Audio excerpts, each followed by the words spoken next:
الحمد لله وكفى وسلام على عباده الذين اصطفى أما بعد فأعوذ بالله من الشيطان الرجيم بسم الله الرحمن الرحيم واتل عليهم نبأ ابني آدم بالحق إذ قربا قربانا فتقبل من أحدهما ولم يتقبل من الآخر صدق الله مولانا العظيم وصدق رسوله النبي الأمي الكريم وقال أصحاب رسول الله صلى الله عليه وسلم ما هذه الأضاحي يا رسول الله قال سنة أبيكم إبراهيم قالوا فما لنا فيها يا رسول الله قال بكل شعرة من الصوف حسنة أو كما قال النبي صلى الله عليه وسلم আমরা শুকর দুরূদ ইব্রাহিম পড়ি اللهم صل على محمد وعلى آل محمد كما صليت على إبراهيم وعلى آل إبراهيم إنك حميد مجيد اللهم بارك على محمد وعلى آل محمد كما باركت على إبراهيم وعلى آل إبراهيم إنك حميد مجيد سبحانك لا علم لنا إلا ما علمتنا إنك أنت العليم الحكيم আলহামদুলিল্লাহ আল্লাহ রাব্বুল আলামিনের অপরন্ত মায়া আর সুযোগ যে রাব্বুল আলামিন আমাদেরকে পৃথিবীর সর্বোত্তম নিয়ামত ঈমানের নিয়ামত ইসলামের নিয়ামত দান করেছেন। ঈমান এবং ইসলামের নিয়ামতটা যে কত বড় গুরুত্বপূর্ণ নিয়ামত পৃথিবীতে থাকা অবস্থায় অনেক মানুষের উপলব্ধি না হলেও কাল কিয়ামতের ময়দানে আল্লাহ রাব্বুল আলামিন যখন পৃথিবীর সমস্ত মানুষকে একত্র করার পরে বদ্দিনদেরকে কাফেরদেরকে অমুসলিমদেরকে যখন আল্লাহ রাব্বুল আলামিন আলাদা করে দিবেন এবং তাদের জন্য যখন পরপর জাহান্নামের ঘোষণা হয়ে যাবে তখন হয়তো আমরা উপলব্ধি করতে পারবো যে ঈমান নামক নিয়ামত ইসলাম নামক নিয়ামত আমাদের জন্য আল্লাহর পক্ষ থেকে কত বড় নিয়ামত ছিল। আল্লাহ রাব্বুল আলামিন না চাওয়া সত্ত্বেও পৈতৃকভাবে ইসলামের মতো এত বড় দৌলত আমাদেরকে দান করেছেন। পাশাপাশি আল্লাহ রাব্বুল আলামিন তার প্রিয় জায়গা আল্লাহর মসজিদে বসে কিছুদিনই আলোচনা করা এবং শোনার তৌফিক দান করেছেন। এজন্য শুকরিয়া আদায় করি আলহামদুলিল্লাহ। সম্মানিত উপস্থিতি, এখন জিলহজ মাস চলছে, আর কয়েকদিন পরেই আমাদের সামনে জিলহজ মাস পদার্পণ করবে ইনশাআল্লাহ। আগামী মাসকে কেন্দ্র করে ইসলামের বৃহৎ কিছু ইবাদত আমাদের সামনে আসছে, কিছু ইবাদতের সময় আমাদের সামনে আসতে যাচ্ছে। যেমন জিলহজের 1 তারিখ থেকে নিয়ে 10 তারিখ পর্যন্ত এই 10 দিন আল্লাহ রাব্বুল আলামিনের পক্ষ থেকে অনেক আজরের ঘোষণা আছে এবং এই সময়টাকে ইবাদতের সময় হিসাবে ইসলাম ব্যক্ত করেছে। এটা আমাদের জন্য বড় একটা কাজ। এবং এরপরে 9 জিলহজ আরাফার দিন আরেকটি সম্মানী সময় এবং ইবাদতের সময়। এরপর হচ্ছে 10 জিলহজ কুরবানি, এটাও আল্লাহর পক্ষ থেকে মস্ত বড় একটা ইবাদত। তো সব মিলিয়ে আগামী মাসে আমাদের সামনে অনেক কয়টি ইবাদত আসতে যাচ্ছে। এগুলোর জন্য এখন থেকে আমাদেরকে শারীরিকভাবে মানসিকভাবে প্রস্তুতি গ্রহণ করতে হবে। যদি করতে পারি ইনশাআল্লাহ আগামী মাসের ইবাদত হয়তোবা আমাদের মাধ্যমে ভালোভাবে সম্পাদিত হবে। আর যে ইবাদতগুলো আমাদের সামনে আসছে, বিশেষ করে কুরবানি, এটা বিশাল আলোচনা ভিত্তিক একটি বিষয় ইবাদত, যেটা নিয়ে বৃহৎ আলোচনা করতে হয়, লম্বা সমালোচনা করতে হয়। তবে চিন্তা করেছি এখন থেকে আলোচনাটা শুরু হয়ে যাক। কোরবানি শব্দের আবিধানিক অর্থ হচ্ছে নৈকট্য এবং ত্যাগ তিতিক্ষা। কোরবানি শব্দের আবিধানিক অর্থ হচ্ছে নৈকট্য লাভ করা কোরবান থেকে। আরেক অর্থ হচ্ছে ত্যাগ তিতিক্ষা, অর্থাৎ বিসর্জন দেওয়া।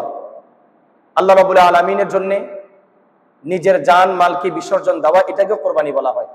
শুধু আল্লাহর জন্য না, কোন ব্যক্তির জন্য যদি আমরা কোনো ত্যাগ তিতিক্ষা স্বীকার করি, এটাকেও আবিধানিক অর্থে কোরবানি বলবে। তো কোরবানির যে মস্ত বড় ইবাদত, এই ইবাদতের ইতিহাস মুআররিখিনরা বলেন যে পৃথিবীর ইতিহাস যতদিনের, কোরবানির ইতিহাসটাও ততদিনের। পৃথিবীর সূচনা যেদিন থেকে হয়েছে, কোরবানির সূচনাও সেদিন থেকেই হয়েছে। সুতরাং কোরবানি অনেক পুরনো একটি ইবাদত। এই কোরবানির ইতিহাস শুরু হয়েছে হযরত আদম আলাইহিস সালাতু ওয়াস সালামের যুগ থেকে, এবং ওনার সন্তানদের মাঝে একটা বিষয় বিরোধ হয়েছিল।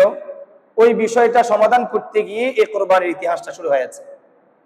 এখানে লম্বা কথা বলার দরকার নেই। এই কোরবানির ইতিহাস থেকে যে শিক্ষাগুলো আছে, এই শিক্ষা নিয়ে আলোচনা করব ইনশাআল্লাহ। হযরত আদম আলাইহিস সালাতু ওয়াস সালাম পৃথিবীর সর্বপ্রথম মানব ছিলেন। আল্লাহ ওনার মাধ্যমেই পৃথিবীতে মানব জাতির প্রজন্ম তৈরি করেছেন, প্রভাব বিস্তার করেছেন। হযরত আদম আলাইহিস সালাতু ওয়াস সালামকে বানানোর পর আল্লাহ রাব্বুল আলামিন যখন ওনাকে জান্নাতে রাখলেন, একাকী রাখলেন, তিনি একা থাকার কারণে একাকিত্ব বোধ অনুভব করছিলেন, তিনার কাছে একাকী লাগছিল। আল্লাহ রাব্বুল আলামিন সেটা উপলব্ধি করতে পেরে হযরত আদম আলাইহিস সালাতু ওয়াস সালামের জন্য একজন সঙ্গিনীর ব্যবস্থা করে দিলেন, এবং তাও তিনি তৈরি করলেন তার বাম পাজরের বাঁকা হাড্ডি থেকে।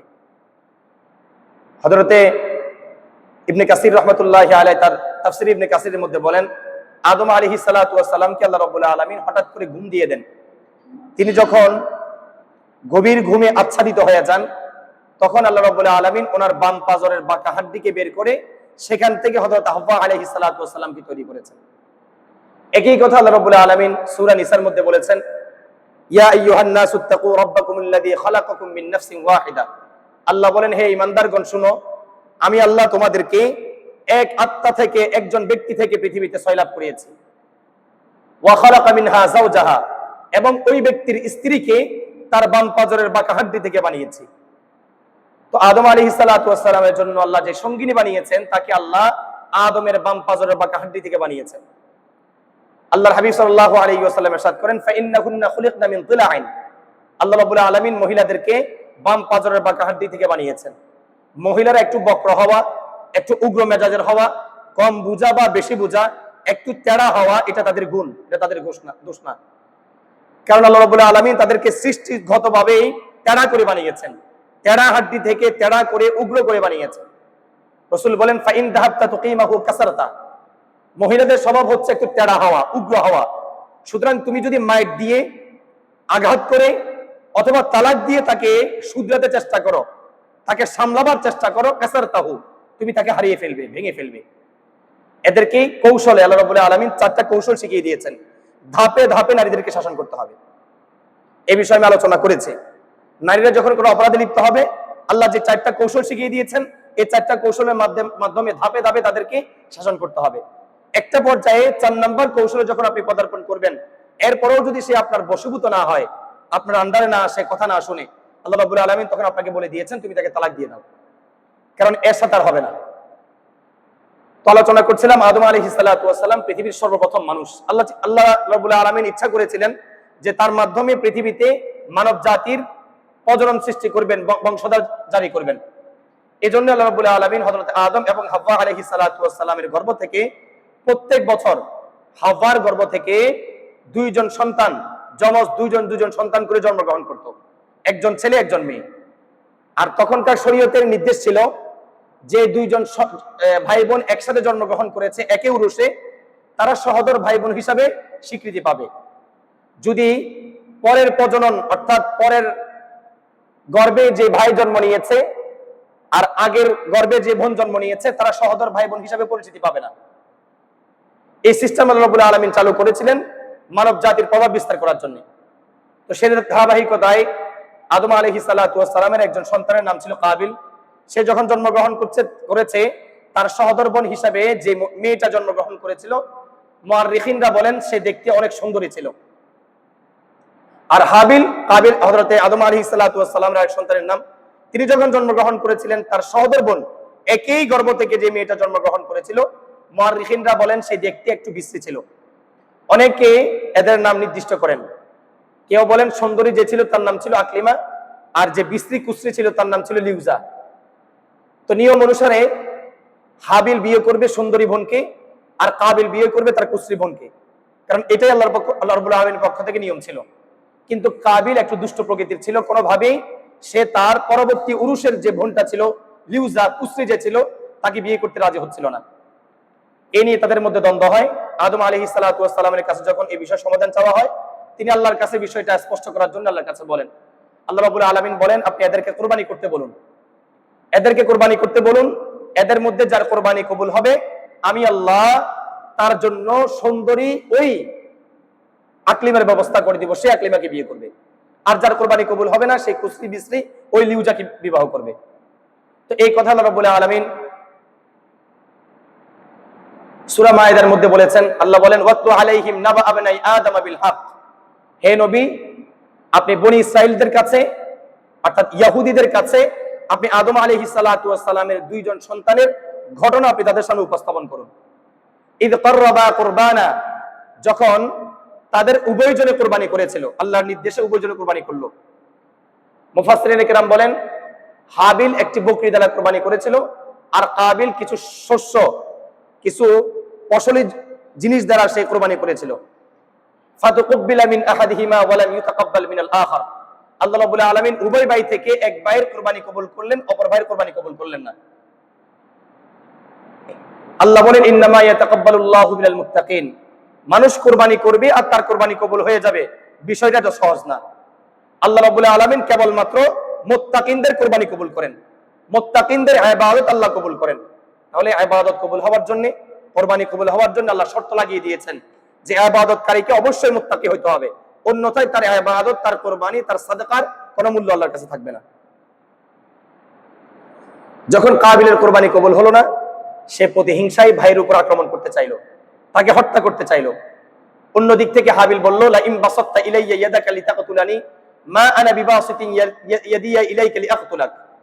তুমি যদি আমাকে হত্যা করার চেষ্টা করো, আমি আমার দিক থেকে তোমাকে হত্যা করার চেষ্টা করব না, কারণ ইন্নী আখাফুল্লাহ রাব্বুল আলামিন, আমি আল্লাহ রাব্বুল আলামিনকে ভয় করি। কাবিল এক পর্যায়ে তার ভাইকে হত্যা করার চেষ্টা করে, এবং হাবিল বলে, তুমি আমাকে হত্যা করতে চাইলে করতে পারো, বাকি আমি তোমার উপর কোনো আক্রমণ করব না, কারণ আমি আল্লাহকে ভয় করি। এখানে আমাদের জন্য একটা শিক্ষা রয়েছে। কোন মুসলমান যখন আমার উপর আক্রমণ করবে, তখন আত্মরক্ষা তো অবশ্যই আমার জন্য ফরজ, আত্মরক্ষা করতে হবে, যে কোনো ভাবেই তাকে আটকাতে হবে এবং নিজেকে নিজে বাঁচাতে হবে। কিন্তু নিজের দিক থেকে পাল্টা কোনো আক্রমণ করা যাবে না। এই ক্ষেত্রে আমার প্রতিপক্ষকে উত্তর দিতে হবে, ইন্নী আখাফুল্লাহ রাব্বুল আলামিন, আমি আল্লাহকে ভয় করি। শক্তি আমার কাছে আছে, পর্যাপ্ত শক্তি, চাইলে আমি তোমাকে শেষ করতে পারি, কিন্তু আল্লাহকে ভয় করি বিধায় তোমাকে আমি কিছুই করছি না। এটা আমাদের জন্য শিক্ষা। তো কাবিল যখন হত্যা করতে চাইলো, হাবিল অপরাগতা জানালো যে আমি তোমাকে হত্যা করবো না, তুমি করলে করতে পারো, তবে তুমি যদি আমাকে হত্যা করো, আমাকে হত্যা করার যে পাপটা এটা তোমাকে কাঁধে নিতে হবে। সুতরাং বিশাল একটা পাপের অঙ্ককে তুমি কাঁধে নিয়ে তুমি ধ্বংস হয়ে যাবে। তো আল্লাহ বলেন, ফাতাওয়াত লাহু নাফসুহু কাতলা আখিহি। এক পর্যায়ে কাবিল তার ভাই হাবিলকে হত্যা করে দেয়। হত্যা করার পরে সে আফসোস করতে থাকে যে আমি কি কাজ করলাম, এটা তো আমার জন্য ভালো হয়নি। এবার সে তার ভাইয়ের লাশ নিয়ে পেরেশানির মধ্যে পড়ে যায়, সে তার ভাইয়ের লাশকে কি করবে। আল্লাহ রাব্বুল আলামিন পৃথিবীতে তাদেরকে সর্বপ্রথম পাঠিয়েছেন, এদের আগে পৃথিবীতে কোনো মানুষকে দাফন করা হয়নি এবং কোনো মানুষ পৃথিবীতে হত্যাও হয়নি। অনেক মুফাসসিরিন কেরাম বলেন যে কাবিল তার ভাইকে যখন হত্যা করতে চেয়েছিল, সে হত্যা করার সিস্টেম জানতো না, কিভাবে হত্যা করা হয়। তখন শয়তান তার পক্ষ থেকে একটা সূরতের মাধ্যমে একজন ব্যক্তিকে হত্যা করার মাধ্যমে পাথর দিয়ে আঘাত করে হত্যা করে, এটা কাবিলকে শিখিয়ে দেওয়া হয়েছিল। কাবিল ওই তরজে, ওই তরিকায়, ওই নিয়মে তার ভাই হাবিলকে হত্যা করেছে। এরপরে ভাইকে দাফন করার পালা। পৃথিবীতে এর আগে কেউ দাফন হয়নি, সে বুঝতে পারছিল না কিভাবে তার ভাইকে দাফন করবে। ফাবাহাতাল্লাহু গুরাবা, আল্লাহ রাব্বুল আলামিন আসমান থেকে একটি কাক পাঠালেন। কাক, এই কাক এসে আরেকটি কাককে হত্যা করলো। হত্যা করার পরে ইয়াবহাতু ফিল আরদ লিউরিয়াহু, কাক জমিনকে খুঁড়ে খুঁড়ে একটা গর্ত করলো, গর্ত করে সেখানে ওই কাককে পুঁতে দিল। এই দৃশ্য কাবিল থেকে সে বুঝতে পারলো যে আমার ভাইকে এইভাবে দাফন করা যাবে, এভাবে তার লাশকে লুকানো যাবে। সে ওই পদ্ধতিতে তার ভাইয়ের লাশকে লুকালো। তো আমি আলোচনা করছিলাম এখানে আল্লাহ রাব্বুল আলামিন একটা সমস্যার সমাধান করতে গিয়ে আদম আলাইহিস সালাতু ওয়াস সালামের দুইজন সন্তানকে কোরবানি করতে বলেছিলেন। এখান থেকেই কোরবানির ইতিহাস শুরু হয়েছে। এটাই হচ্ছে পৃথিবীতে সর্বপ্রথম কোরবানি, এখান থেকে কোরবানির ইতিহাস শুরু হয়েছে। এই আদম আলাইহিস সালাতু ওয়াস সালামের সন্তানদের এই কোরবানির ইতিহাস থেকে আমরা যে শিক্ষাটা পাই তার মধ্যে এক নম্বরের শিক্ষা আমি আপনাদের বলেছি যে আল্লাহ রাব্বুল আলামিন বান্দার ইবাদত যে কোনো ভাবে যে কোনো পর্যায়ে কবুল করবেন না। আল্লাহ এই ক্ষেত্রে শর্ত বলে দিয়েছেন। ইবাদত আল্লাহর কাছে গ্রহণযোগ্য হওয়ার জন্য শর্ত হচ্ছে ইবাদতটা যে ব্যক্তি করছে তাকে অবশ্যই মুত্তাকি হতে হবে, তাকওয়ার গুণ তার কাছে থাকতে হবে। তাকওয়ার গুণ ছাড়া যদি অন্য গুণে গুণান্বিত হয় তারপরে সে যে কোনো ইবাদতই করুক আল্লাহ কবুল করবেন না। এবার তাকওয়া কাকে বলে? মুফাসসিরিনে কেরাম তাকওয়ার অনেকগুলো ব্যাখ্যা দিয়েছেন, অনেকগুলো সংজ্ঞা বলেছেন। ইনশাআল্লাহ তাকওয়া নিয়ে আমি আরেক জুমাতে আলোচনা করব, আজকে সংক্ষেপে বলি। তাকওয়ার সবচেয়ে বড় যে সংজ্ঞাটা আছে সেটা হচ্ছে ইমতিসালুল আওয়ামির ওয়া ইজতিনাবুন নাওয়াহি। আল্লাহ যা যা করতে বলেছেন তা তা যে ব্যক্তি করে, আল্লাহ যা যা করতে নিষেধ করেছেন সেগুলো থেকে যে ব্যক্তি বেঁচে থাকে তাকে মুত্তাকি বলে। তাহলে আল্লাহ যা করতে বলেছেন তা করা, যা করতে নিষেধ করেছেন তা থেকে বেঁচে থাকা, এটাই হচ্ছে তাকওয়া। তো এই গুণ যার কাছে আছে আল্লাহ কেবলমাত্র তার ইবাদত আল্লাহর কাছে গ্রহণযোগ্য হবে, অন্য কারো ইবাদত গ্রহণযোগ্য হবে না। তাকওয়ার আরেকটা সংজ্ঞা যদি আমরা বলি সেটা হচ্ছে যে ব্যক্তি তার পারিবারিক জীবন, সামাজিক জীবন, রাজনৈতিক জীবন, রাষ্ট্রীয় জীবন, এই জীবনগুলোকে আল্লাহর বিধিবিধান অনুযায়ী করার চেষ্টা করে, শরীয়তের মানদণ্ড অনুযায়ী, শরীয়তের দিক নির্দেশনা অনুযায়ী যে ব্যক্তি করার চেষ্টা করে তাকে বলা হয় মুত্তাকি। কেউ যদি পারিবারিক বিষয়ে শরীয়তের আহকাম, বিধিবিধানের নীতিমালার কোনো তাওয়াক্কা না করে, রাজনৈতিক ক্ষেত্রে শরীয়তের বিধিবিধানের কোনো তাওয়াক্কা না করে, রাষ্ট্রীয় বিধিবিধানের ক্ষেত্রে শরীয়তের বিধিবিধানের কোনো তাওয়াক্কা না করে, তাহলে ওই ব্যক্তি তো প্রত্যেকবারেই ইসলামকে, শরীয়তকে বিধানগুলি দেখিয়েছে। এই ব্যক্তি কোনোভাবেই নিজেকে মুত্তাকি দাবি করতে পারে না। আর আল্লাহ রাব্বুল আলামিন তার ইবাদত যত সুন্দর হবে হোক, তার ইবাদত আল্লাহ রাব্বুল আলামিন গ্রহণ করবেন না। আদম আলাইহিস সালাতু ওয়াস সালামের সন্তানদের এই কোরবানির ইতিহাস থেকে দ্বিতীয় আমাদের যে শিক্ষা সেটা হচ্ছে কোন মুসলমান যদি আমার উপরে অ্যাটাক করে, আমাকে হত্যা করার চেষ্টা করে, ক্ষতি করার চেষ্টা করে, এই ক্ষেত্রে আমাকে উত্তম আখলাক দেখাতে হবে, উত্তম আখলাক, আল খুলুকুল হাসান। এই পৃথিবীতে সবচেয়ে উত্তম আখলাকের অধিকারী যিনি ছিলেন তিনি হচ্ছেন নবী মুহাম্মদ সাল্লাল্লাহু আলাইহি ওয়াসাল্লাম। আম্মা জান আয়েশা রাদিয়াল্লাহু আনহা ওনার আখলাকের, ওনার চরিত্রের একটা বিবরণ দিয়েছেন। সেটা কি? তিনি বলেন খুলুকুল হাসান বলা হয় সিলমান কাতাআকা ওয়া আফা আম্মান যালামাক, যে আমার সাথে সম্পর্ক ছিন্ন করেছে তার সাথে সম্পর্ক তৈরি করা। সে আমার সাথে কথা বলে না, নিজ থেকে বারবার তার সাথে মাথার চেষ্টা করা, তার সাথে সম্পর্ক দৃঢ় করার চেষ্টা করা। ওয়া আফা আম্মান যালামাক, যে আমার উপর জুলুম করেছে আমি তাকে মাফ করে দিলাম। এই যে জুলুম করেছে তাকে মাফ করে দেওয়ার মানসিকতা তৈরি করা, এটাই হচ্ছে উত্তম ব্যবহার, উত্তম আখলাক। রাসূলুল্লাহ এমন ছিলেন। আল্লাহর হাবিবের দুশমনরা রাসূলের একেবারে সামনে দিয়ে হাঁটতো, রাসূলুল্লাহ চাইলে আঘাত করতে পারত, কিন্তু তিনি নিঃস্বার্থে কাউকে কোনোদিন আঘাত করতেন না। শত্রু যদি তাকে মারার হুমকি দিত, রাসূলুল্লাহ নিঃস্বার্থে কোনোদিন তার আঘাত করতেন না। কিন্তু ইসলামের স্বার্থে রাসূলুল্লাহ দুশমনকে ছাড় দিতেন না।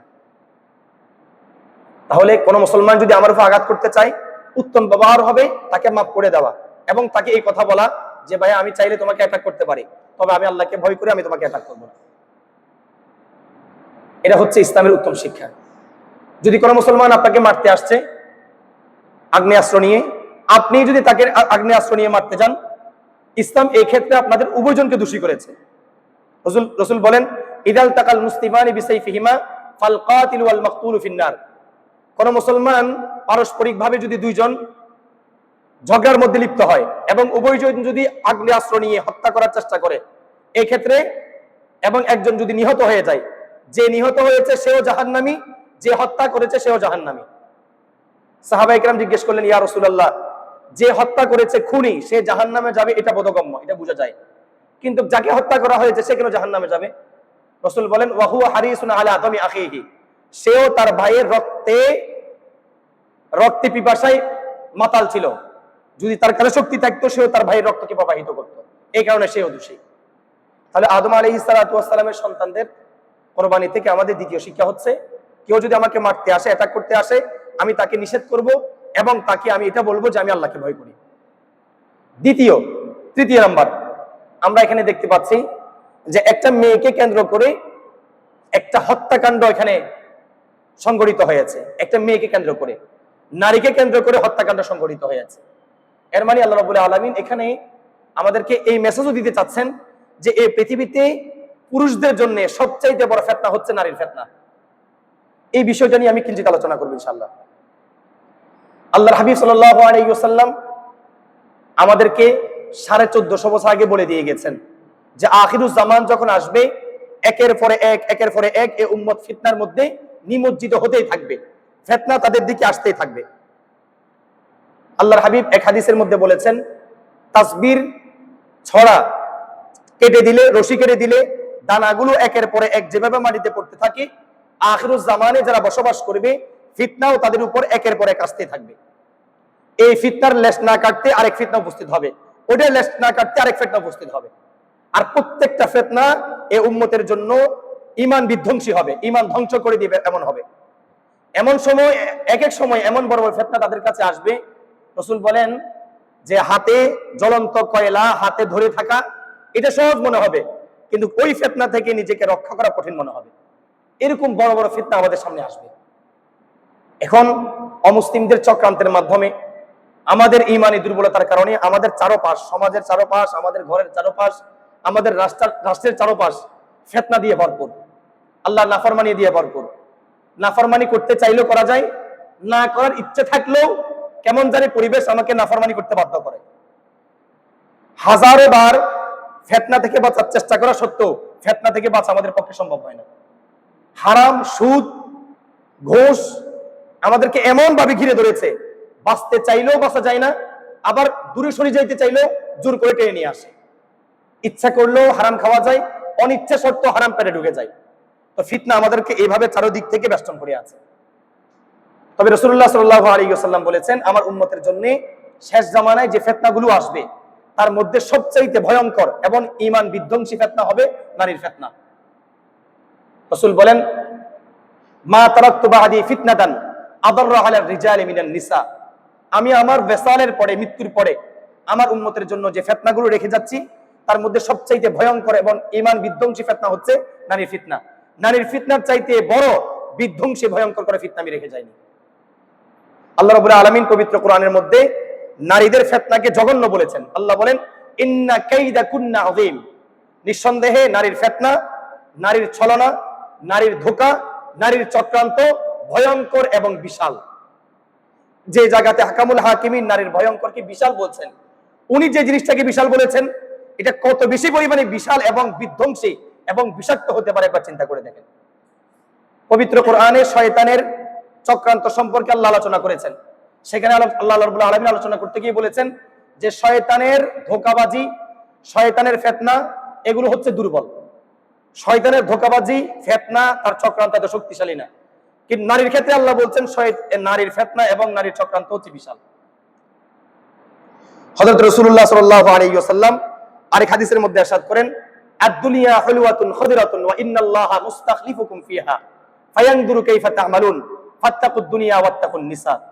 রাসূল বলেন, হে আমার উম্মত শুনো, আল্লাহ রাব্বুল আলামিন যে দুনিয়াকে সৃষ্টি করেছেন এই দুনিয়াটা হলো সুমিষ্ট। সত্যি তো দুনিয়া মিষ্ট, দুনিয়া সুন্দর, দুনিয়া আকর্ষণের, দুনিয়া ভোগ করার। আল্লাহ বলেন দুনিয়াটা হচ্ছে সুমিষ্ট এবং সবুজ শ্যামল। আর আল্লাহ রাব্বুল আলামিন পৃথিবীতে যে তোমাকে পাঠিয়েছেন, তোমাদেরকে পাঠিয়েছেন কোন উদ্দেশ্য ছাড়া আল্লাহ পৃথিবীতে তোমাদেরকে পাঠান নাই। ভালো করে শুনবেন, কোন উদ্দেশ্য ছাড়া আল্লাহ রাব্বুল আলামিন তোমাদেরকে পাঠান নাই।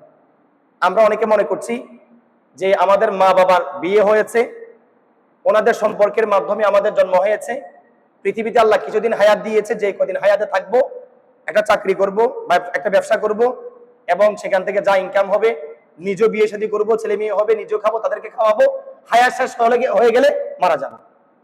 আমাদের চিন্তা ভাবনা হচ্ছে এমন। আদৌ কি আমাদের চিন্তা ভাবনা এমন হওয়া দরকার ছিল না? আল্লাহ রাব্বুল আলামিন পৃথিবীতে আমাদেরকে পাঠিয়েছে, শুধু আমাদেরকে না, পৃথিবীতে আল্লাহ রাব্বুল আলামিন যতগুলো মাখলুক পাঠিয়েছেন প্রত্যেকটা মাখলুককে আল্লাহ কোনো না কোনো উদ্দেশ্যে সৃষ্টি করেছেন। কাউকে অহেতুক এমনিতেই আজে বাজে আল্লাহ সৃষ্টি করেন নাই। আল্লাহ নিজেই বলেছেন, আফা হাসিবতুম আন্নামা খালাকনাকুম আবাসা, তোমরা কি মনে করেছিলে আমি তোমাদেরকে এমনিতেই অহেতুক সৃষ্টি করেছি? না, পৃথিবীতে আল্লাহ কোন প্রাণীকে, এমনকি মশা যা আমাদেরকে প্রতিনিয়ত কষ্ট দেয়, বিষাক্ত সাপ, আপনি বলেন কি কাজে আসবে সে আমাদের? মাছি, পায়খানার পোকা, সে আমাদের কি কাজে আসছে? আল্লাহ বলেন ওই পায়খানার পোকাকেও আমি আল্লাহ কোনো না কোনো উদ্দেশ্যে আমি বানিয়েছি। অহেতুক আল্লাহ কোন প্রাণীকে বানাননি। আল্লাহ রাব্বুল আলামিন আমাকে আপনাকে পৃথিবীতে সৃষ্টি করেছেন অহেতুক না, কোন উদ্দেশ্যে আল্লাহ পাঠিয়েছেন। আল্লাহ বলেন, রাসূল বলেন, ইন্নাল্লাহা মুস্তাখলিফুকুম ফিহা, পৃথিবীতে আল্লাহ রাব্বুল আলামিন তোমাদেরকে আল্লাহর প্রতিনিধি হিসাবে পাঠিয়েছেন। আমাদেরকে পৃথিবীতে পাঠানোর উদ্দেশ্য হচ্ছে প্রতিনিধিত্ব করা। আমরা আল্লাহর প্রতিনিধি, আল্লাহর নায়েব আমরা পৃথিবীতে। আল্লাহ রাব্বুল আলামিন আমাদেরকে বিশাল জিম্মাদারি মাথায় দিয়ে পাঠিয়েছেন। আল্লাহর নায়েব মানে আল্লাহ যা চান সেটা আমাদেরকে পৃথিবীতে বাস্তবায়ন করতে হবে। আল্লাহর চাওয়াকে আমার সমাজে বাস্তবায়ন করতে হবে, আল্লাহর চাওয়াকে আমার পরিবারে বাস্তবায়ন করতে হবে, আল্লাহর চাওয়া মতো আমাকে রাজনীতি করতে হবে, আল্লাহর চাওয়া মতো আমাকে সংসদ পরিচালনা করতে হবে, আল্লাহর চাওয়া মতো আমাকে বিচার ব্যবস্থা প্রতিষ্ঠা করতে হবে। অন্যরকম করা যাবে না, কারণ আল্লাহ রাব্বুল আলামিন তো আমাকে খলিফা হিসেবে পাঠিয়েছেন, তার প্রতিনিধি হিসেবে পাঠিয়েছেন। প্রতিনিধির যে যে কাজগুলো তার মাথার উপর থাকে, আল্লাহর প্রতিনিধি হিসাবে একে একে কাজ আমাদের মাথার উপর আছে। পৃথিবীর কোন প্রান্তে যদি মুসলমানরা নির্যাতিত হয়, আমরা পৃথিবীতে আল্লাহর খলিফা, আল্লাহর স্পেশাল ফোর্স, আমাদের জিম্মাদারি হবে সেখানে গিয়ে অমুসলিমদের সাথে, আল্লাহর দুশমনদের সাথে যুদ্ধ করে মুসলমানদের স্বাধীনতাকে রক্ষা করা। এটা আমাদের দায়িত্ব, গুরু দায়িত্ব। রাসূল বলেন, আল্লাহ রাব্বুল আলামিন পৃথিবীতে তোমাকে প্রতিনিধি হিসেবে পাঠিয়েছেন এবং আল্লাহ রাব্বুল আলামিন সব সময় তোমাকে তার চোখের সামনে রেখেছেন। কাইফা তা'মালুন, তোমরা কি কাজ করছো, কোন দিকে এগোচ্ছো, তোমার কাজ কারবারের গতিবিধি কেমন, এটা আল্লাহ রাব্বুল আলামিন সব সময় পর্যবেক্ষণ রেখেছেন। হাদিসের শেষে আল্লাহর হাবিব তার উম্মতকে দুটি ভয়ঙ্কর জিনিস থেকে সতর্কবার্তা দিয়েছেন। এক, রাসূল বলেন, ফাত্তাকুদ দুনিয়া, তোমরা দুনিয়াকে ভয় করো, দুনিয়াকে ডরাও। ওয়াত্তাকুন নিসা, এবং তোমরা নারীকে ভয় করো, নারীকে ডরাও। এখানে রাসূল সাল্লাল্লাহু আলাইহি ওয়াসাল্লাম আমাদেরকে দুনিয়া থেকে দূরে থাকতে বলেন নাই, বরং বলেছেন দুনিয়াকে ভয় পেতে। মনে করে আমরা সাপকে ভয় পাই, তার কাছে যাওয়ার কি কোনো সম্ভাবনা আছে? আমরা যাব না। সাপকে আমরা ভয় করি, বিষাক্ত জিনিস, তার থেকে দূরে না, আমরা সাপকে ভয় পাই। দূরে যাওয়া তো বহু দূরের কথা, এটা তো প্রশ্নই আসে না। তাকে আমরা ভয় করি, এর মানে তার থেকে আমরা কোনো সময় চাই না যে তার সাথে আমার দেখা হোক। বাঘকে আমরা ভয় করি, তার কাছে যাওয়া তো দূরের কথা, তার থেকে দূরে থাকে, এটা তো প্রশ্নই আসে না। ডাইরেক্ট আমরা কি করি, তাকে ভয় করি, অর্থাৎ কোনোভাবেই আমরা মন থেকে চাই না তার সাথে আমার দেখা হোক। তো রাসূল বলেছেন তোমরা দুনিয়াকে ভয় করো, সাপকে যেভাবে ভয় করো, তার সাথে দেখা সাক্ষাতের কোনো আকাঙ্ক্ষা আশা তোমাদের অন্তরে থাকে না, দুনিয়াকে সেভাবে তোমরা ভয় করো। তার কাছে যাবো তো দূরের কথা, তার থেকে তার সাথে মিশার কোনো আকাঙ্ক্ষা তোমরা অন্তর পোষণ করবে না। ওয়াত্তাকুন নিসা, এবং নারীকে ভয় করো, নারী থেকে দূরে থাকো। রাসূলুল্লাহ এই হাদিসের মধ্যে সতর্কবার্তা দিয়েছেন, নারীকে বড় ফিতনা হিসেবে সাব্যস্ত করেছেন, যে নারী অনেক ভয়ঙ্কর জিনিস, অনেক মারাত্মক জিনিস, তার থেকে দূরে থাকো। হযরত রাসূলুল্লাহ সাল্লাল্লাহু আলাইহি ওয়াসাল্লাম আরেক হাদিসের মধ্যে ইরশাদ করেন, আন-নিসাউ হাবাইলুশ শাইতান, নারীরা হচ্ছে শয়তানের ফাঁদ। আমি সামনে আরো হাদিস শোনাবো। নারী হচ্ছে শয়তানের ফাঁদ। এক প্রকারের পৃথিবীতে দৃশ্যমান শয়তান হচ্ছে নারী। আপনি তাকে এরকম মনে করতে পারেন, দৃশ্যমান শয়তান যাকে দেখা যাচ্ছে। এই নারীর মাধ্যমে শয়তান তার সমস্ত অপকর্মগুলো চালিয়ে নেয়। সমাজে, রাষ্ট্রে, দুনিয়াতে তার যত অপকর্ম আছে সবগুলো অপকর্ম শয়তান এই নারীর মাধ্যমে বাস্তবায়ন করে। রাসূল স্পষ্ট বলে দিয়েছেন তারা হলো শয়তানের ফাঁদ। এই ফাঁদের মাধ্যমে শয়তান আমাদেরকে শিকার করছে।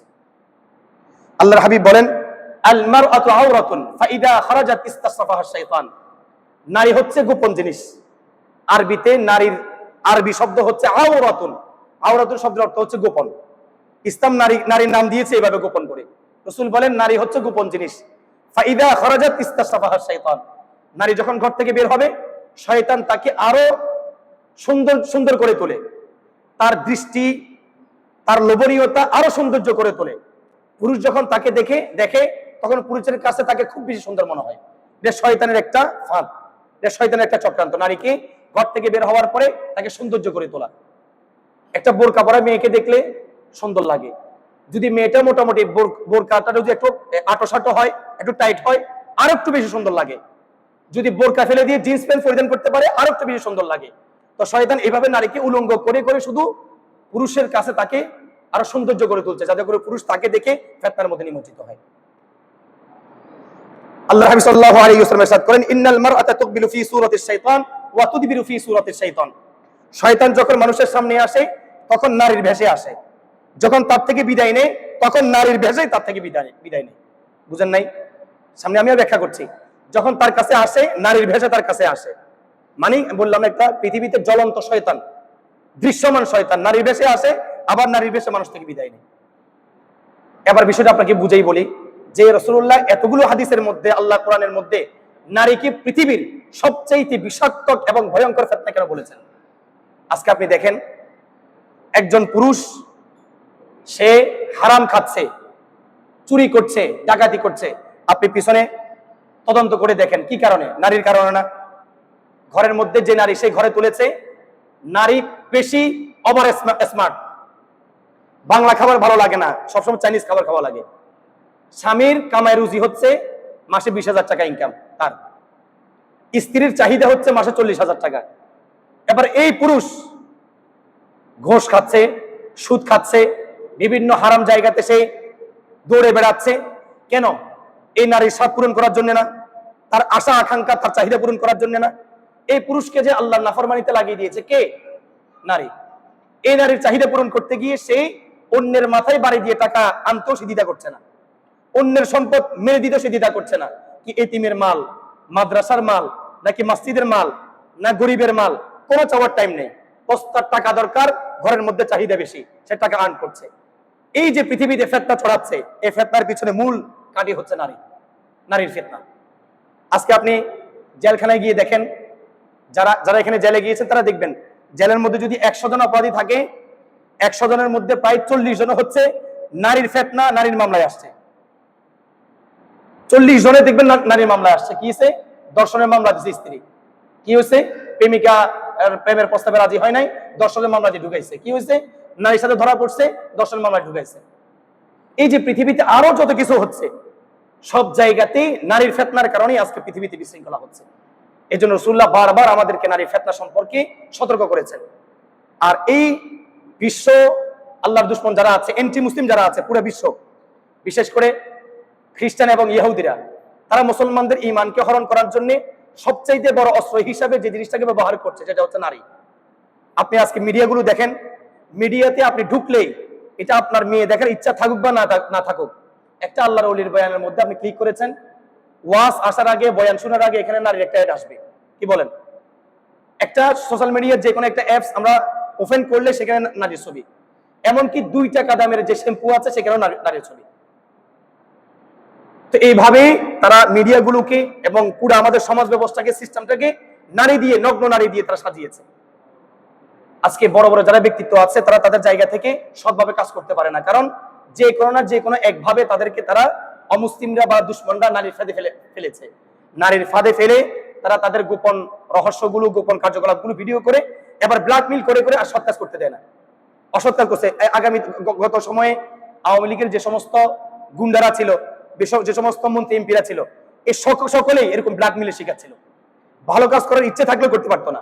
রয় তাদেরকে বিভিন্নভাবে এই সমস্ত দেশে বিদেশে হোটেলগুলোর মধ্যে নিয়ে গিয়ে নারীর সাথে তাদেরকে সম্পর্ক এরকম পরিবেশ তৈরি করে দিত, এবং এগুলোকে তারা গোপনে ধারণ করত, ধারণ করে পুরো সময়টার মধ্যে ব্ল্যাকমেইল করতো। তাদের কথা শুনতে হবে, মামলা হামলা করতে হবে, ম্যাসাকার করতে হবে, নাহলে এগুলো ফাঁস করে দিবে। আপনার ডক্টর মুরাদের একটা অবস্থা দেখলেন না? আওয়ামী লীগের যখন কোনো একটা মন্ত্রীর একটা অবস্থা খারাপ হয়, তার একটা ভিডিও ক্লিপ ফাঁস হয়। তো এইভাবেই পৃথিবীতে যত ম্যাসাকার হয়, আমি হয়তো আমার দুর্বলতার কারণে আপনাকে বুঝাতে পারছি না যে পৃথিবীতে নারী কত বড় ফিতনা, সবচাইতে ভয়ঙ্কর ফিতনা হচ্ছে নারী। এবার আমি এটা বলার পরে অনেকের মস্তিষ্ক গেছে হচ্ছে প্রেমের দিকে, যে হুজুর নারীর ফিতনা মানে প্রেম বুঝিয়েছে। মোটেও আমি প্রেমকে বুঝাই নাই। নারীর ফিতনাতে আমরা সকলেই জড়িত।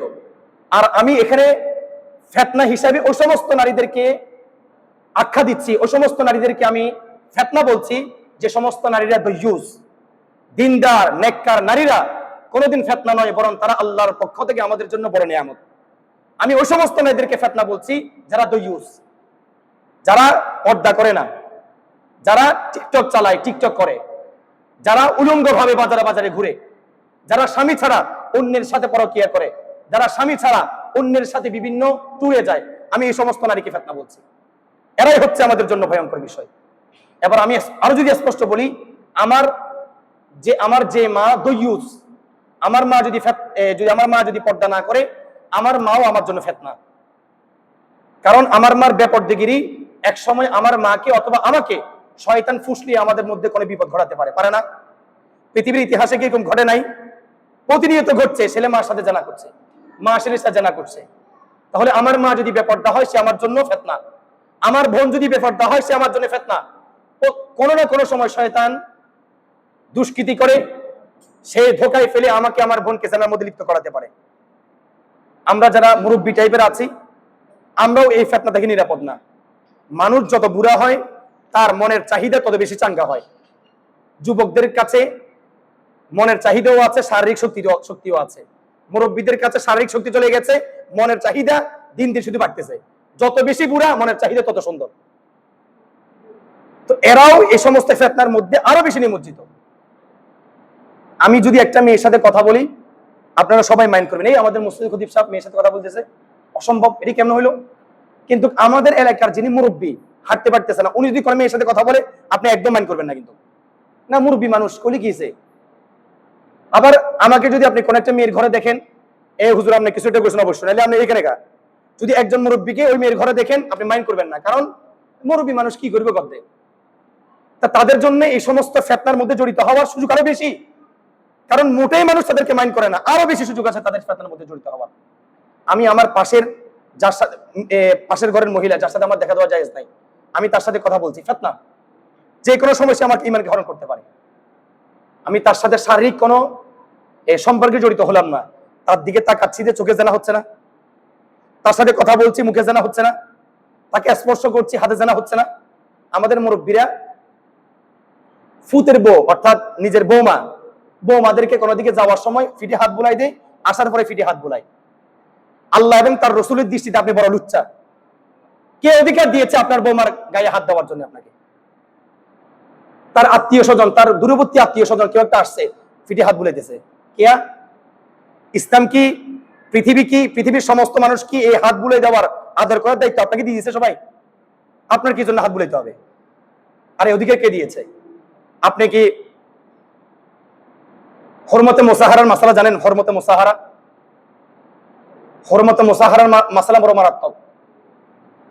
যদি আমার বাবা আমার স্ত্রীর গায়ে হাত বুলায় অথবা আমার স্ত্রীকে স্পর্শ করে, স্পর্শ করার সময় যদি আমার বাবা এবং আমার স্ত্রীর হাতে হাত লাগে, কোনো এরকম ব্যবধান ছাড়া হাত লাগছে, এমন অবস্থায় যদি আমার বাবার পক্ষ থেকে সেক্স পাওয়া যায়, তখন আমার এই স্ত্রী আমার জন্য হারাম হয়ে যাবে। অথবা আমার বাবার পক্ষ থেকে সেক্স পাওয়া যায় না, আমার স্ত্রীর পক্ষ থেকে পাওয়া গেছে, হুরমতে মুসাহারা সাব্যস্ত হয়ে যাবে, এরপর থেকে স্ত্রী আমার জন্য হারাম। আপনাকে কে বলেছে পুত্রবধূকে আদর করতে? আমার স্ত্রীকে আদর করার অধিকার আপনাকে কে দিয়েছে? যে কোনো মেয়ে একটা দেখলে মতো আদর করা শুরু করেন আপনারা। ফিতনা এই পৃথিবীতে, এই দেখেন, এই হুরমতে মুসাহারা, আমার বাবার অসতর্কতার কারণে আমার স্ত্রী আমার জন্য হারাম হয়ে গেছে। কি বলেন? আমার ভাইয়ের অসতর্কতার কারণে আমার ভাইয়ের বউ হারাম হয়ে গেছে তার কাছে। আমার বাবার অসতর্কতার কারণে আমার মার জন্য আমার বাবা হারাম হয়ে গেছে, আমার অসতর্কতার কারণে। আল্লাহ আমাদেরকে হেফাজত করুক। তো আমি বলছিলাম, এই পৃথিবীতে সবচেয়ে বড় ফিতনা হচ্ছে নারী ফিতনা, যে ফিতনা থেকে আমরা কেউ নিরাপদ না। এই ফিতনা হারাম রিলেশনশিপের মাধ্যমে হোক, অথবা ফরকিয়ার মাধ্যমে হোক, অথবা কারোর সাথে কথা বলার মাধ্যমে হোক, অথবা এমনিতে চোখের জানার মাধ্যমে হোক। আল্লাহ আমাদেরকে হেফাজত করুক। এটা ঈমান বিধ্বংসী। যার চোখ হেফাজত নাই, মুখ হেফাজত নাই, তাকে আল্লাহ কোনোদিন পছন্দ করেন না। এবং সে যতই বেশি নিজেকে ফরহেজগার মনে করুক, আল্লাহর দৃষ্টিতে সে ফরহেজগার না। আল্লাহ আমাদেরকে বাঁচার তৌফিক দান করুক। ওয়া মা আলাইনা ইল্লাল বালাগ। যে সমস্ত আলোচনা হয়েছে, আল্লাহ রাব্বুল আলামিন আমাদেরকে বেয়াদবি মাফ করে বাকির উপর আমল করার তৌফিক দান করুক।